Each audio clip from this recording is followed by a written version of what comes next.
Dans l'exercice 5P, on vous demande à nouveau d'écrire ce calcul sous la forme a puissance n.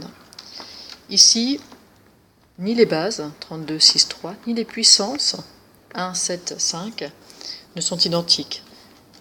Et donc, on ne sait pas très bien comment s'y prendre. Dans un cas comme ça, essayez toujours de vous ramener à des bases les plus petites possibles. C'est un peu comme la décomposition en facteurs premiers.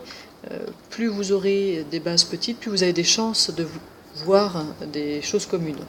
Ici, je vais donc réécrire 32 déjà comme 2 puissance 5. Vous devez connaître par cœur 2, 4, 8, 16, 32, 64, etc. Vous devez connaître de toute façon les premières puissances de 2. 6 puissance 7, ce que je vais faire, c'est que je vais utiliser la règle numéro 4 pour le réécrire sous la forme 2 puissance 7 fois 3 puissance 7. Donc j'ai utilisé ici la règle numéro 4. Alors j'ai utilisé de la droite vers la gauche. J'avais 6, c'était 2 fois 3, le tout à la puissance 7, et je sépare en 2 puissance 7 fois 3 puissance 7.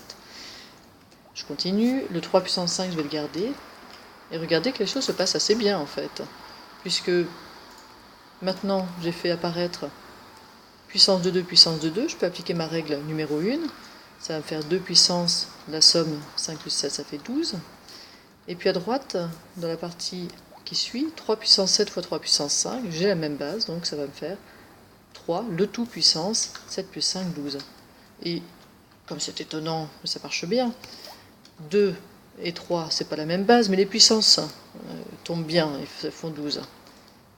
Et donc on peut réunir en utilisant à nouveau la règle numéro 4, cette fois-ci de la gauche vers la droite, j'ai 2 puissance 12 fois 3 puissance 12, donc je peux réunir les deux bases, ça va me faire 6 puissance 12.